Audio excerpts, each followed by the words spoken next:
Direttore, scivolone per la Juve Stabia, però anche quest'anno un'ottima partenza in campionato.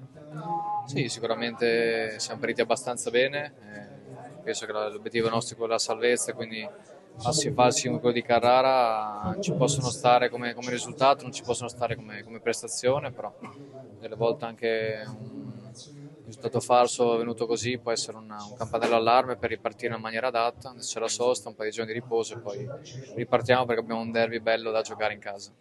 Ecco, sicuramente la vostra testa è al derby al ritorno dalla sosta, però nel Tour de Force da qui alla fine di ottobre possiamo dire ci sarà anche la sfida contro il Palermo. Che impressione le sta facendo la squadra di Inzaghi?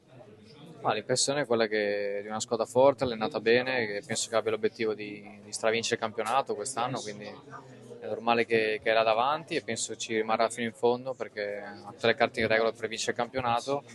Noi ogni gara la giochiamo allo stesso modo, quindi anche quella sarà una gara che varrà dei punti ed è fondamentale non farsi intimorire dall'avversario ma cercare di avere l'atteggiamento giusto.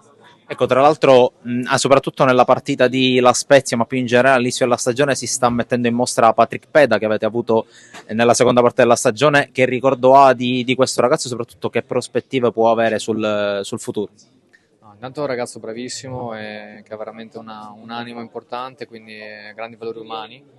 Tecnicamente è un ottimo giocatore, ero sicuro che dopo i 6 mesi a Castellammare in cui ha trovato un po' di continuità facesse bene a Palermo e sta facendo molto bene, soprattutto per lui perché ripeto è un ragazzo veramente cui si merita il meglio e è un ragazzo veramente che pensa abbia una prospettiva importante e il Palermo si ritrova in casa un giocatore importante.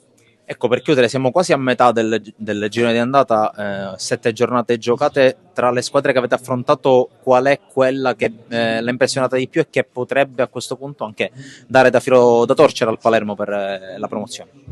No, ma Venezia e Palermo sono le due grandi favorite, subito dopo ci siano Monza e Modena che hanno altrettanto organici importanti, queste sono un po' queste favorite del campionato e Venezia è appena lì, abbiamo giocato contro, mi ha fatto un'impressione veramente importante e penso insomma che possa arrivare in fondo sia loro che il Palermo e assieme a Modena e Monza si giocherà una promozione.